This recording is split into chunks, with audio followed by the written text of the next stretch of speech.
Again, hello to everyone who has just joined us. We're just working on a couple of minor technical details, so we're almost ready to begin. And it looks like we are ready to begin. So welcome to everyone. Great pleasure to have you here. We're dealing with a difficult subject today, so it takes courage to face the realities that are confronting us today. So I admire you for coming. We'll start in a moment or two. If in the meantime you would like to change your name to reflect the city or town that you're in and the pronouns that you prefer, that helps us to know where everyone's at. And we'll get started in just a moment.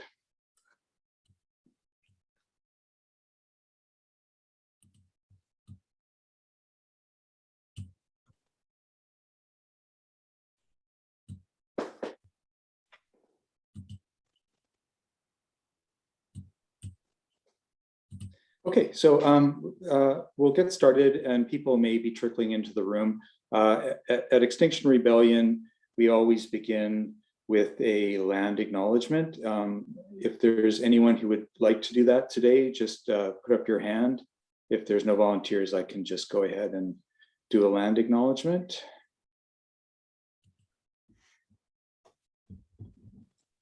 Don't see any hands, so I'll begin.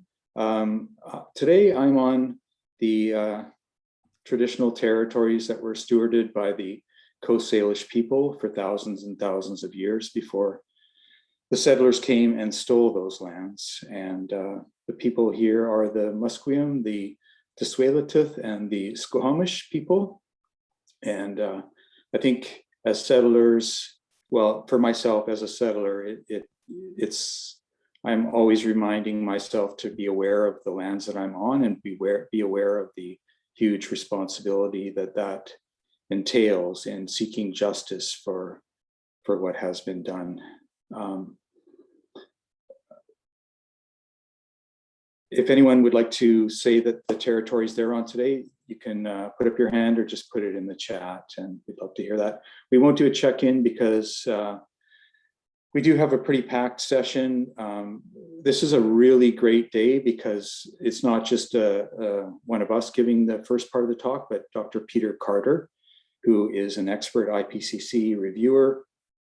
He spent so much of his time doing what XR has been calling for, which is to tell the truth. And that's very rare today. So we're very, very honored to have Dr. Carter here. If you want to find out, I won't go into the details of his huge biography, but if you are interested, just Google's your friend.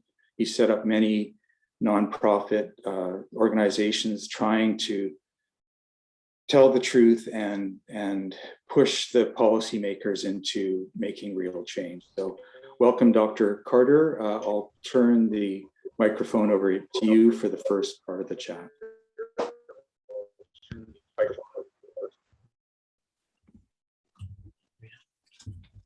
Hello, everybody, and I apologize. I'm not a presenter. I'm a sort of bumbling elderly climate expert. So we're going to do the best we can here. We are finally waking up to the urgency of the climate and ecological and biodiversity crisis. Now, I should mention today we're making this presentation the day before the IPCC's Working Group 1 science report is released. And already the media have covered a lot of it and told us that, which I know because I've seen the report, that this report is truly terrifying. The IPCC, although they're notorious in a way of being conservative in their assessments, this really is a terrifying report. So that's a wake-up call. That's what the media are calling it. The effects of climate change and species loss, we must remember, have been felt by Indigenous people for centuries.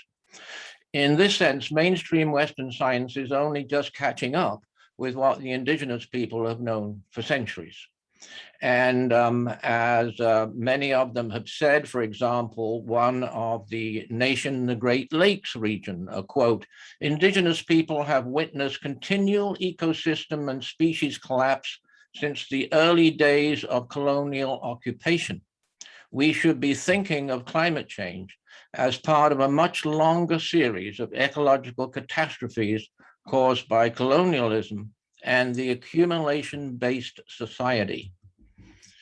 So annual average warming, we know the science. Since pre-industrial times, the planet is already on average about 1 degree warmer, 1.2 degrees C warmer now. And it is important to note that Canada is warming at twice that average rate. Up in the Arctic, Canada, 3 times the average rate. We have been seeing wildfires of unprecedented magnitude and ferocity in the Northern Hemisphere, storms, floods, all manner of extreme weather events of unprecedented nature. And we know, and this is very important, that 8 million people die annually from fossil fuel air pollution. So fossil fuels really is the big enemy here, and it's already killing 8 million people every year. That's without climate change. Climate change is now not on our doorsteps, but it is fully right inside the house. And as Greta Thunberg says, the house is indeed burning down. And we can see that with the fires this year. We have never seen the extent of global and especially Northern Hemisphere fires as we've seen this year. Global warming of 1.5 degrees C then, that's the goal, according to the UN's Intergovernmental Panel on Climate Change, the IPCC.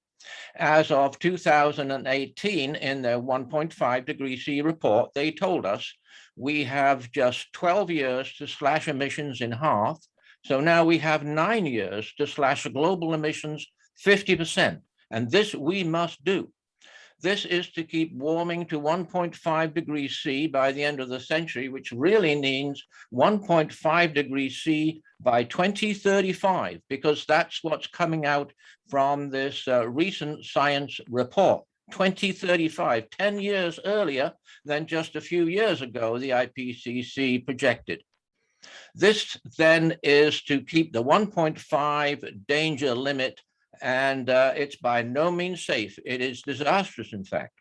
So it's important to note that the IPCC goes through a rigorous academic review process and evaluates thousands of studies every year conducted by the world's top scientists. It represents the very mainstream, non-controversial science, and that can be considered as fact. It's not only agreed to by all the scientists, but actually through the IPCC process by every government in the world. It can also be then considered scientifically conservative. The IPCC is well known for that. Studies that talk about the more extreme consequences of climate and ecological breakdown aren't necessarily included in its final report. So although this working group 1 report is terrifying, it's actually still an understatement of what we're facing. So 9 years to cut our emissions in half might not seem so bad, but our governments aren't doing what they need to get us there at all. We are currently being headed by our governments, the world economy, fossil fuel corporations, investment banking corporations. We are being headed to 4 degrees C of warming. I should mention here that we've known for decades that 2 degrees C is the catastrophic planet human population danger limit. So we have a few scenarios that we're looking at here.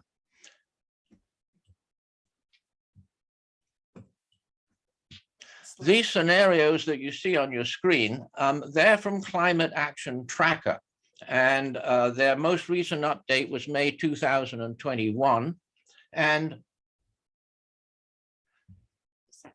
And these provide the several Climate Action Tracker scenarios. That's a website which is run by climate experts. And the last update is May 2021. Now, the first thing I want you to note is that all of these projections only go to 2100, and global warming lasts hundreds and hundreds and hundreds of years. So that is one of the understatement, and I would call it an error of the IPCC assessments. So current promised national emissions targets are not being honored. They put us at 2.4 degrees C, and that is by 2055, but they're not being honored. So really what we should be looking at is what Climate Action Tracker calls the current policies. The current policies, as is fairly well known, and as the UN Climate Secretariat, Patricia Espinosa, recently said last week, they put us at 3 degrees C or more of warming. And that 3 degrees C is going to hit us by 2055 on the worst case scenario that we're tracking. 3 degrees C, 2055, thanks to investment banks, fossil fuel corporations, and supportive governments. Now, the next thing, which is crucially important, and it's very obvious from this slide, for both the 1.5 degrees C limit, which is now the danger limit goal, universal goal, and the 2 degrees C old limit, which we now know is climate catastrophe, global emissions had to be declining rapidly by 2020. So we are way over not only our temperature increase, but also on our time frame. Current policies, the ones that you're seeing there, are tracking the worst case scenario, putting us, as I say, at 3 degrees C by, actually, I think I gave you the wrong number, by about 2065. So 3 degrees C by 2065, and that is 4 degrees C by 2300. That is for humanity, human race, and all of life on this planet Earth. Current policies then, as we said, are tracking the worst case scenario, and they put us at 3 degrees C. At 3 degrees C, extreme heat waves will decimate populations worldwide. Look at what's happening today at 1.2 degrees C. And the heat waves make the droughts that are increasing even worse. And some regions already are into mega drought, namely Chile, for example, and the southwest of the United States of America. So drought and heat waves are now increasing together, making each other worse, and particularly, as we have seen dramatically this year, affecting the northern hemisphere. At 3 degrees C, we have known for many, many years, all crops in all regions will have declined below today's productivity. That's at 3 degrees C, where, as I say, our corporations and governments have us headed. Arctic sea ice at 3 degrees C will be long gone, and the result of that is that hothouse Earth, runaway global heating, will have become established by multiple large amplifying feedbacks. At 3 degrees C, ocean ecosystems will be in advanced collapse from ocean heating, acidification, and deoxygenation. And now today, those are all accelerating already. So we're going to go now to what is very, very current and to what is the single worst terrifying impact of global surface warming, and that's permafrost. Permafrost, the ground that stays frozen or used to stay frozen year-round, or at least 2 years, permafrost in the Canadian Arctic and right across the Arctic, particularly into Siberia, is melting at levels and depths not expected by the scientists until 2090. My friends, we are way, way into a terrifyingly emergency dangerous situation. We are now having the most feared impacts occurring already, impacts that the computer models projected would not occur until the second half of this century, and for permafrost by 2090. Permafrost, as it's being melted, by the global surface heating, which is particularly, it's the most of the heating, the worst heating is in the Arctic, and that permafrost releases methane into the atmosphere. Methane is far more powerful than carbon dioxide even, but the permafrost is also emitting carbon dioxide, much higher levels than the scientists ever anticipated.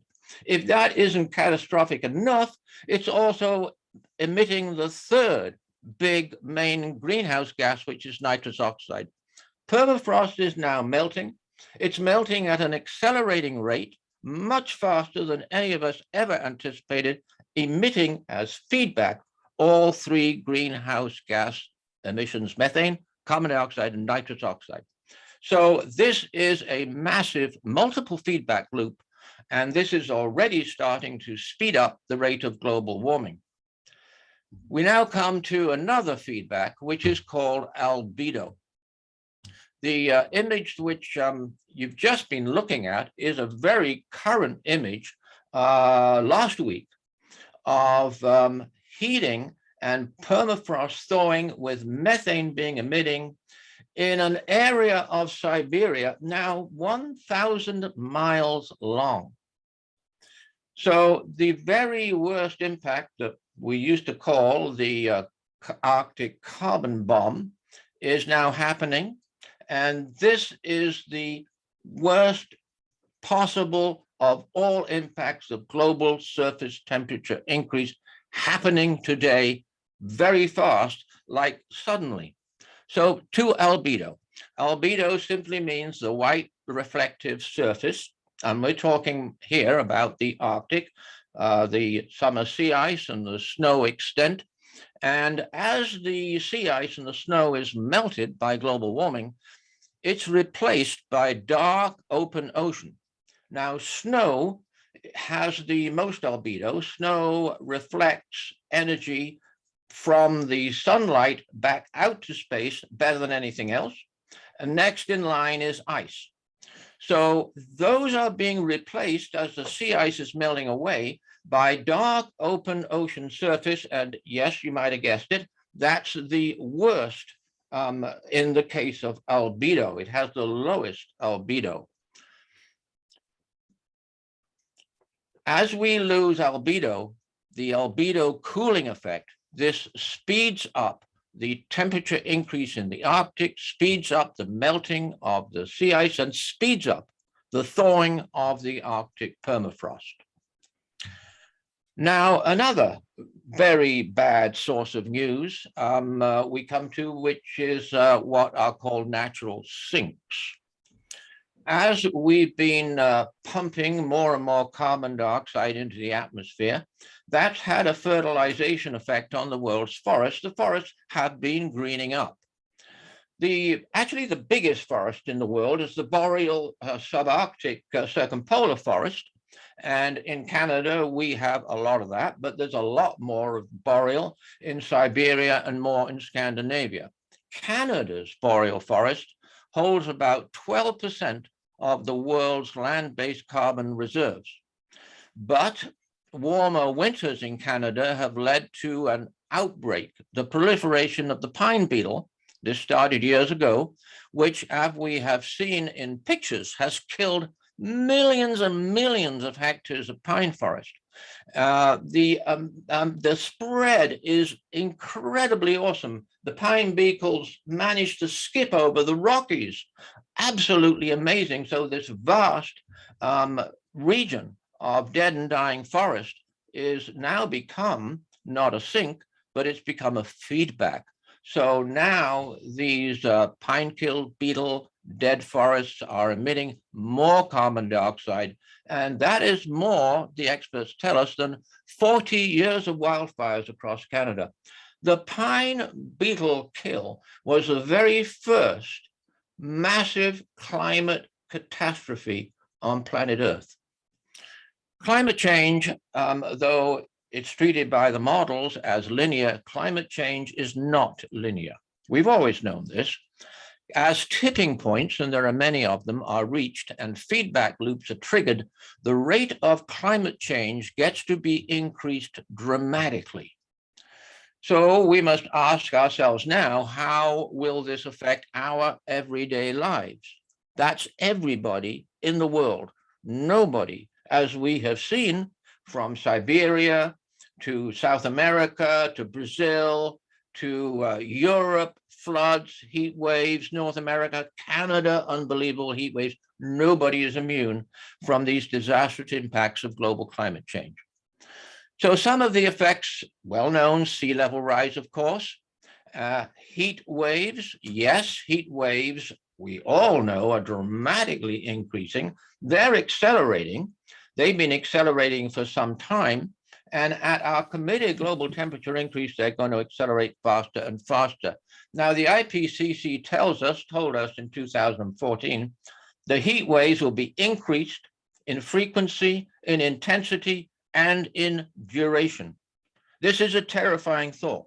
Just consider it for a few seconds. It's a terrifying thought. Then we have drought. Look at the drought affecting a third at least of the United States this year, and most of that drought being in the top category of severe drought. So more drought, more heat waves, more crop failure.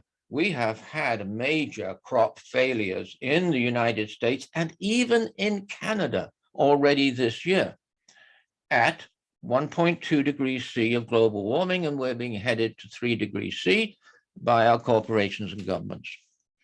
So these are more and more and more of what the IPCC calls extreme weather events. Now, here's the other thing. We just mentioned that air pollution is killing 8 million people a year.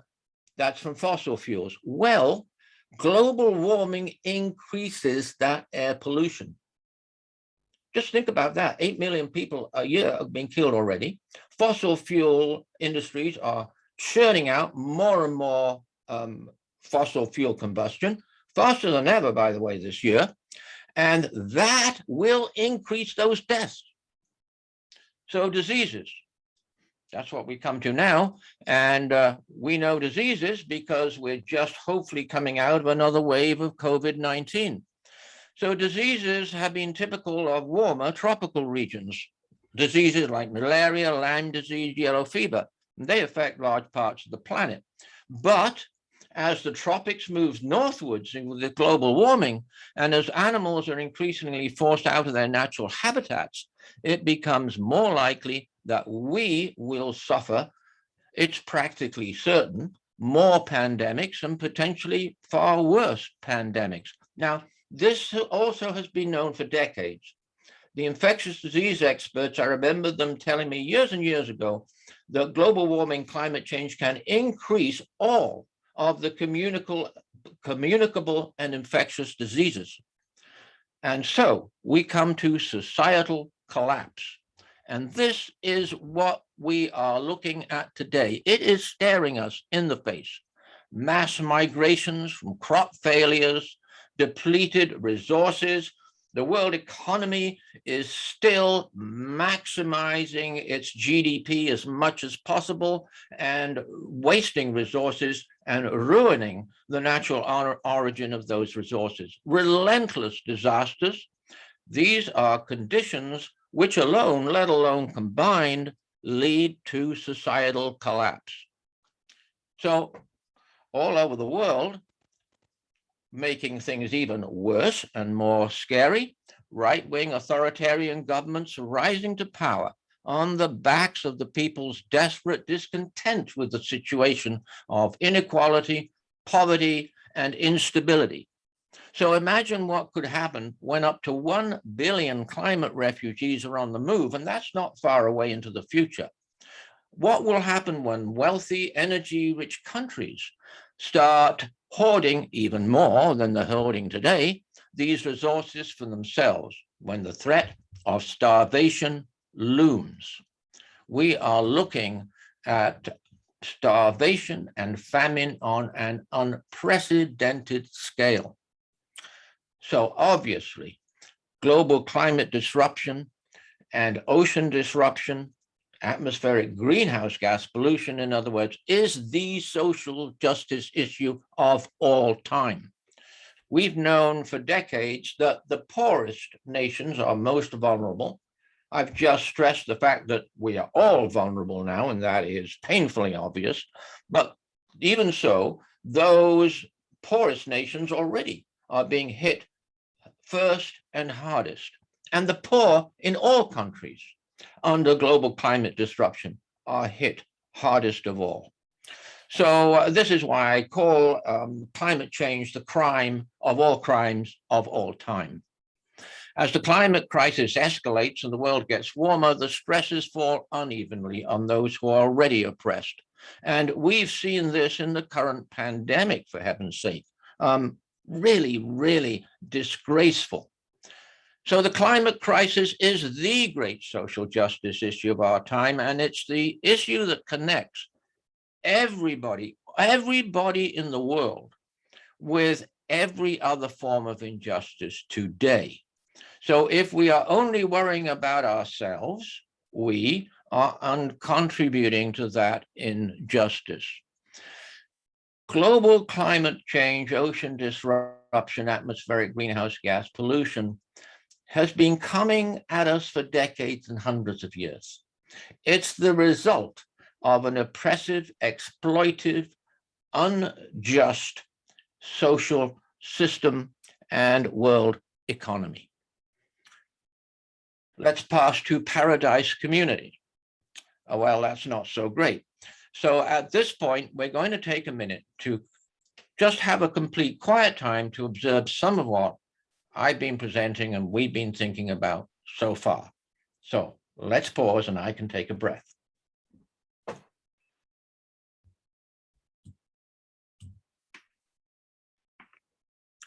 Let me introduce grief.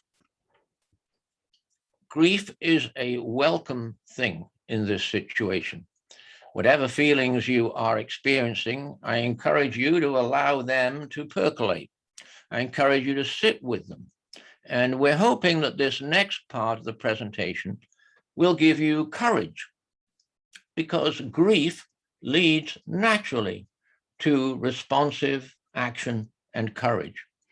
But grief is also normal. It's normal to continue to experience feelings, possibly of panic, of grief, and anger in waves for some considerable period of time. That's no bad thing. So we'd like to encourage you to take the time you need to process this and to know that there are many others facing the same reality and to seek them out for support. Now, I want to say how much I appreciate and the feeling of mutual honor is very much in my heart of being allowed to contribute to Extinction Rebellion's exemplary, special, extraordinary work. Extinction Rebellion is already the leading justice movement because it's by far the leading movement in recognizing the truth and the reality of what is being done to us through climate and ocean disruption. And take an example of these fine people who have processed this grief and processed the psychological suffering, have gone through it, and are now out there protesting, telling the truth to everyone they can possibly communicate with. So this is tremendous courage, and tremendous courage is a characteristic of the human species, for heaven's sake. This is what we do. We face overwhelming odds and we overcome them. It requires a massive shift of consciousness, though, away from the prevailing narcissistic consumerist culture, the me first, to one accepting that this is a time for mourning the future, the earth that we've already lost, the future that we thought we had. At the same time, it asks us to step into service and to be willing to do the things that might just make a difference. Action, then, is the antidote to anxiety, grief, and panic. As many renowned climate change experts have already pointed out. That's how they continue to do their fine work.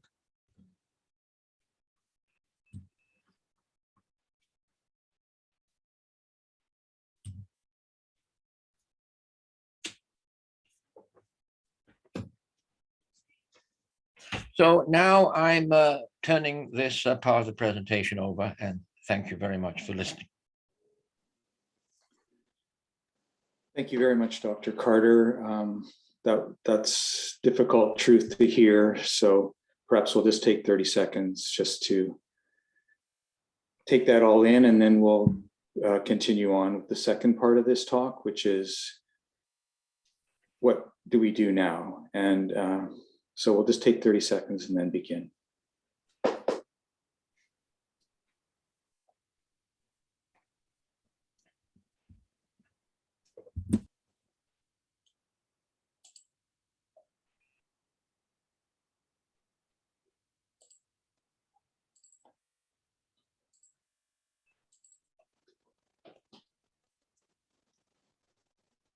Okay, so thank you again, Dr. Carter. I'll turn this part of the talk, the social science, what do we do now, to my friend Zain.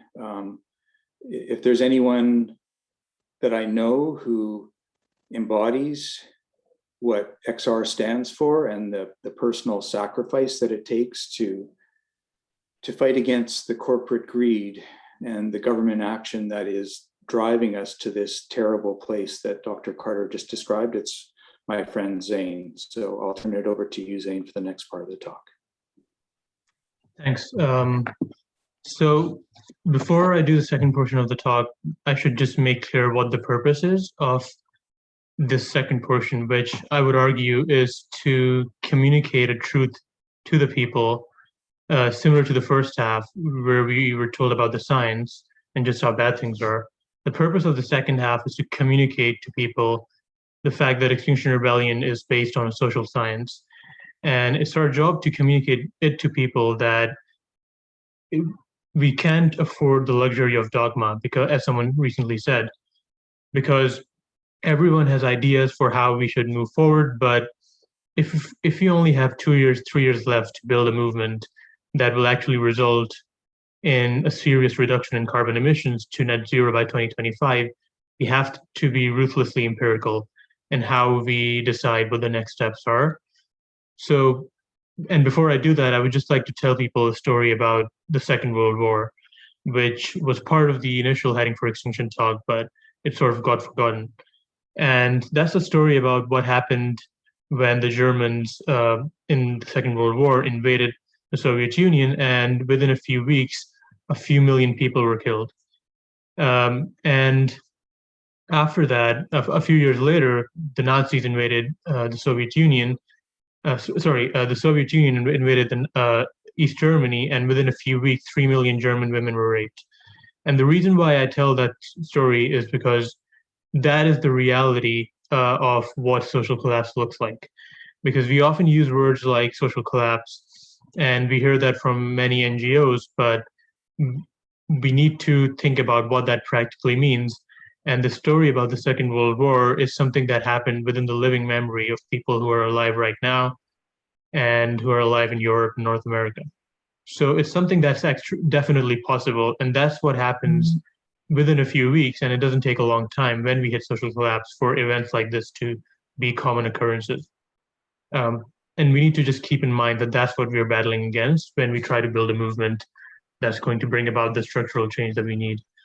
So I'll just give a few examples from civil disobedience movements in North America and the global South, and how they have managed to successfully bring about change.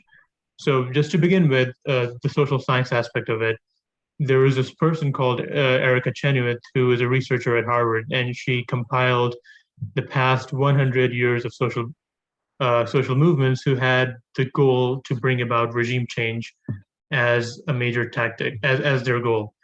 And when she studied those movements, she found out that out of the movements that wanted to bring about regime change, if they were nonviolent, they had a 55% likelihood of success. And if they were violent, they had a 25% likelihood of success. And so that tells us that it's a bit of a no-brainer that nonviolence is the route that we need to take if we want to bring about the necessary change we need. And the movements in the global south that were bringing about these changes through these tactics, we were using this tactic that we now call the global south civil resistance model, where when people are faced with tyrannical governments in the global south, they go down to the capital cities or the major cities, and they occupy the major roads and the major roundabouts or the major squares, as we saw with Tahrir Square, and they stay there for week after week, for day after day, and thousands of people get arrested. And by the end of the 2 weeks, we're looking at either regime change or a scenario where the government comes to the table and there's major legislative change and negotiation. And we've seen examples of this recently in North America too, with the French uprising in 2018, when after 10,000 arrests, we had the police basically went to the government and said that they weren't going to police the protests anymore because unless they're paid more. And that's another thing to remember, is that civil resistance movements generally win when you manage to deflect the security forces or the police. And that only happens when there are thousands of arrests taking place in the major city centers and in the capital city. So once that happens, you create this political crisis. When thousands of people get arrested in the major city centers, you're creating this political crisis for the government, where the judicial system is, the criminal justice system is completely overburdened, and there's a massive reputational cost for the government, and the city is closed down. So the combination of these three things is what really brings the government to the table, or brings about the disintegration of the government if it goes on for long enough. And that's necessarily what we need to do, because based on what you heard in the first half of the talk, we can now safely say that Western governments are now guilty of a mass extermination project. And because they're guilty of a mass extermination project, it's our duty to bring about a downfall of this government, or to make sure that they're pressured to an extent that we get to net zero carbon emissions by 2025. For the past 30 years, we've been using sort of nice languages and all the right words to talk about social justice and people in the global south. But what's happened during the past 30 years is that 2 degrees of global average temperatures is more or less effectively locked in.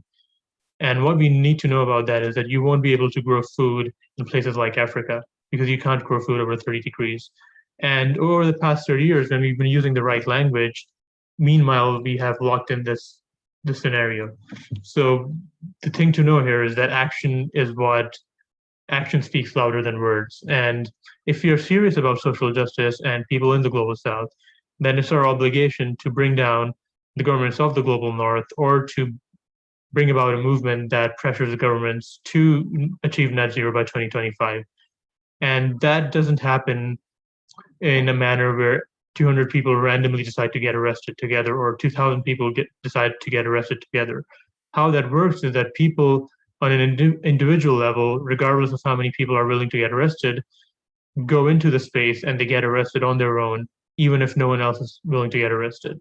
And that's what we've been seeing in Vancouver over the past 3 months, 6 months, is that every month people have been occupying bridges and major roads, and 5 to 10 people are being arrested every month consistently.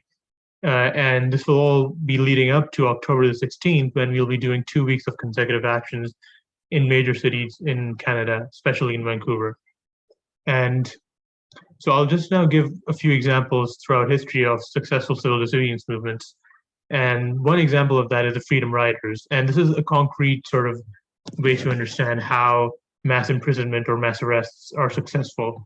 So what was going on in the Freedom Riders movement was that it began with 4 people, and they didn't initially have the approval of the mainstream civil rights movement, but they decided to do it anyway. And they were going to sit on buses, white people and black people next to each other, which was illegal. And they knew they had the explicit intention of provoking violence from the authorities and to exposing the violence of the state. And after a certain point, when they got to a few dozen people, they had the explicit intention of filling up the prisons. So 4 people went to prison, 100 people went to prison, for 50 people went to prison, and none of that made a difference until 500 people went to prison. By the time that 500 people were in prison, that's when you were looking at major legislative change to sort of introduce the desegregation of busing in that region. So the thing to know here is that there's a binary number out there that we don't really know of, but after we hit that number, that's when we get everything we want. So before that, we will have the impression that we're losing. So we'll keep on losing, and if we win, we will win all at the same time. Which tells us that the only way in which this is actually going to successfully happen is if we have a virtue ethics orientation where we sort of go into the space of conflict and get arrested or are willing to be imprisoned, regardless of how many people show up. And that's a rule of civil disobedience movements, so that it only always begins with small people, like the Freedom Riders movement began with 4 people and it ended with 500 people in prison. So if you look at some of the civil resistance movements civil disobedience movements in Canada, like Clear Cut Sound, the thing to know, in my view, about even though Clear Cut Sound was over 900 arrests and it was the biggest act of civil disobedience in Canadian history, the thing to know is that most carbon emissions have happened since Clear Cut Sound. And the reason why I mentioned that is because Clear Cut Sound, as important and honorable those types of arrests are, what we're doing with that, if you're mainly focusing on the woods, is that we're not engaging the general public in this debate. Because we have to face the fact that society right now is in a moral crisis where we're sort of condemning future generations to an extinction event.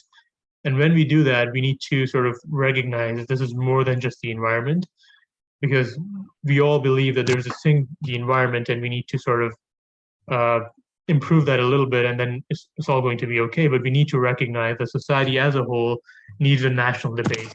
And the way in which we have a national debate is if we sort of engage the general public in it. And we do that by sitting down on the bridges and the major roads of the major cities in Canada.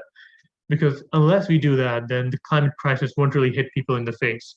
But the moment the city is closed down, no one can get anywhere, people are sitting down on the bridges, on the roads, that's how you provoke a national debate. So in 2018 in the UK, when 1,000 people got arrested, only then were people like, okay, if 1,000 people are getting arrested, that should be something significant. And even if we don't agree with these people, it's really impressive that 1,000 people got arrested and they're willing to suffer for their beliefs. But that's another important aspect of civil disobedience, is the sacrificial element, which is that we're not just demanding stuff from the government. We are willing to suffer for our beliefs in the form of arrests and in the form of imprisonment or going on hunger strikes. And when we sort of take this route, we're sort of realizing the fact that for the past 30, 40 years, activism has been dominated by the idea that there's a cost and then there's a benefit, and we need to minimize costs and we need to maximize benefits. But what we need to know is that sometimes there's benefit in the cost itself. And when you get arrested, even though it's a cost on paper, you're inspiring people around you and empowering people around you to enter into a similar space where they're willing to get arrested or willing to go to prison. So it's the sacrificial element that's going to bring about the critical mass that we need, because your cultural group or your class is more likely to agree with your cause if they're looking at you suffering for your beliefs rather than just demanding a few demands. The second really important aspect of it is the importance of being respectful. And when we're on the road and when we're sort of confronting the police and the police is arresting people, it's extremely important that we are respectful during that time, because if you're being arrested and if the police is being violent towards you, and if you're being violent against the police, then people are less likely to sympathize with you, because it's like people don't really care if you're being aggressive. If you're being aggressive, it's more difficult for people to sympathize with your cause. But if you're being respectful, if it's people in their 60s, their 70s, people of all ages, young and old, and people are being completely respectful while they're being dragged away, you create a low barrier for the general public to engage in this action.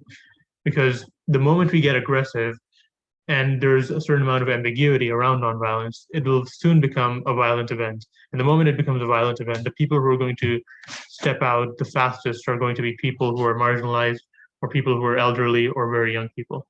So it's the element of being respectful and the idea of inspiring people through sacrifice that are a central component of nonviolent civil disobedience. And the third most important part is disruption, because unless we cause economic disruption, then we're not causing any material cost to the government. And what matters in the present context is whether or not we're willing to break the law. Because when we're faced with governments that are facilitating an extermination project, I think a key divide between different types of activism is whether or not we are willing to break the law and whether or not we are willing to be disruptive. And when you're disruptive, on the one hand, you're causing economic disruption to the government and to the companies, but you're also engaging in an emotional communication with the general public. Because when people are upset that they're not able to get to work or they're not able to cross a bridge, that's when their cognitive faculties start to function. Because people don't start thinking rationally unless there's emotional arousal involved. And when we're blocking roads, we're sort of forcing people to sort of think about this crisis. And we're creating almost this artificial political crisis where people have to think about the climate crisis even before it hits them in the face. One way in which people start thinking about the climate crisis is if the forest that they live in starts burning down, or there's a massive heat wave, or if they have to evacuate. The other way in which we can sort of make people think without them having to experience these disasters is by creating a political crisis by which there isn't really, trees aren't burning down, their houses aren't burning down, but they can't get to work. And so they have to think about it in the same way that they would have to think about it if they were being evacuated from their houses, as people are in the interior right now in BC. So another example that I think we need to sort of give is that historically, movements in the global south that bring about the successful change are movements that only mobilize no more than 3.5% of the population. And by mobilizing 3.5% of the population, they sort of, because in the case of Canada, that's millions of people, right? That's over at least 1 million people. And no government can withstand 1 million people or 3.5% of the population in active civil disobedience or in active civil resistance.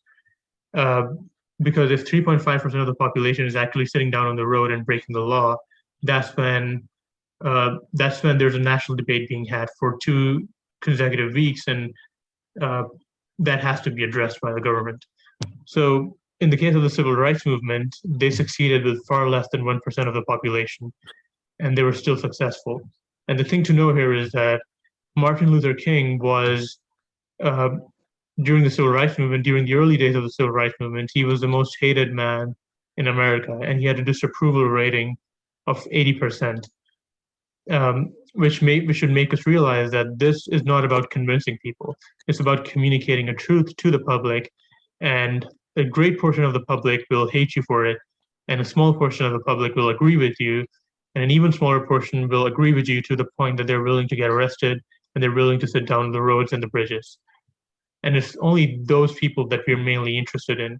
And historically, it's that number of people that bring about the change that we need. So that's the main part of the second talk. And now, if Jordan or Rob, if you're willing to do a testimonial for your recent arrests, you can do that now. Okay. I mean, I did go last time, and then I felt bad that Rob couldn't go last time. So if he would like to go this time, he's more than welcome. Yeah.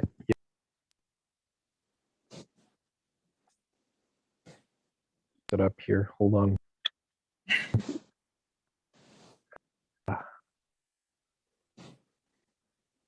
Okay. What's going on? Okay. All right. Hi there.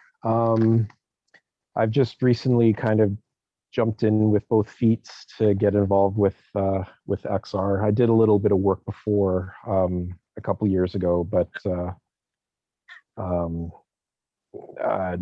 had life kind of got in the way. But so more recently, with the things with the climate crisis getting worse and worse, I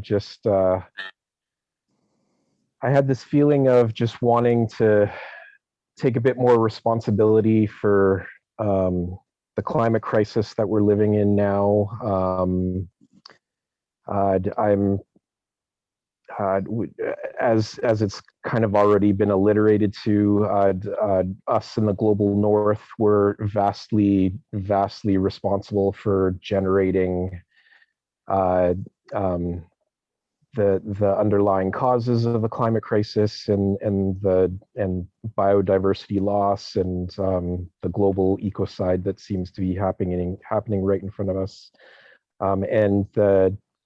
So us in the white majority global north countries that have all the economic riches in the world, and whereas the non-white global south countries that are much less responsible for the climate crisis has already been feeling the vast majority of the effects and the effects on real human life as well, which is completely unacceptable. And we have to start to take accountability for that. So the way I also see things in kind of North American, both in the US and Canada, our electoral politics, we're acting way too slowly. And I find that if you hold certain more idealistic and left-wing points of view towards this, you're frequently,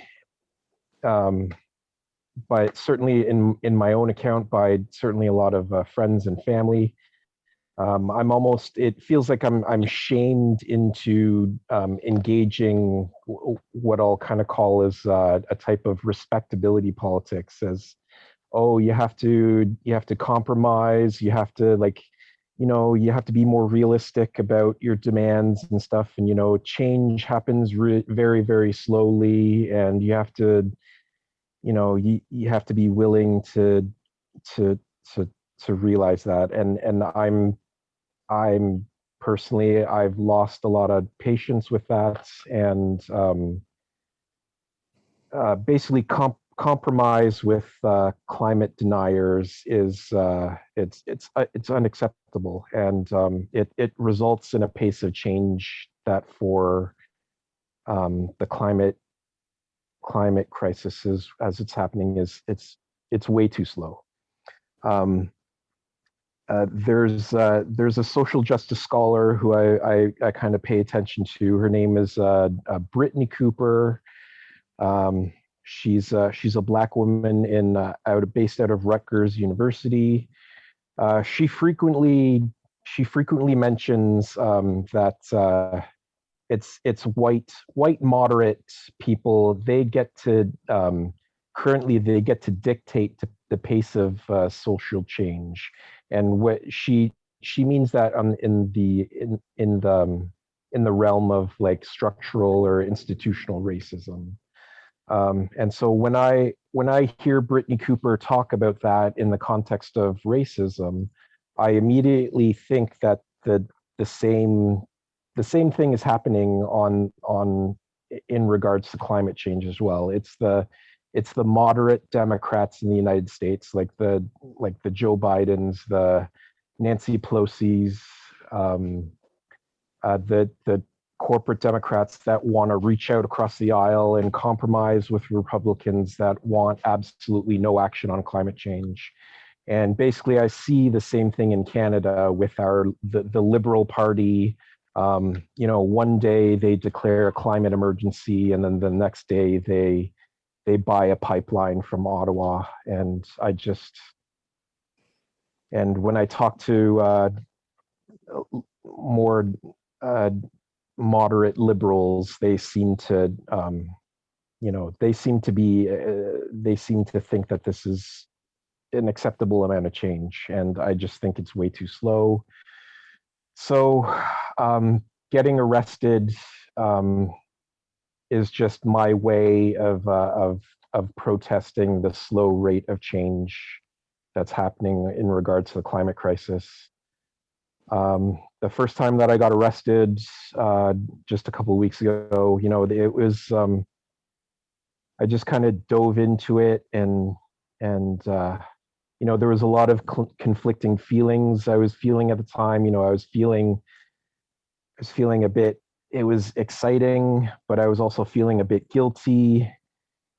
You know, that I've kind of grew up in Canada here all my life, where, you know, we're all kind of like mildly in agreement about, you know, don't break the law and anything.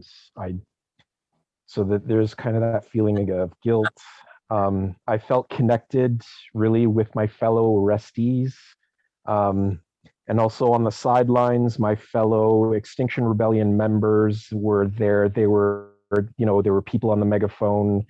They were chanting, they were singing. So I felt really supported in that moment while I was sitting on the street. Even though I was, you know, there was this level of fear in me because there was like, I don't know, there was a lineup of cops like literally 2 feet behind us. And there was also, you know, the other emotions. Oh, what will the rest of my family think, or what will my friends think?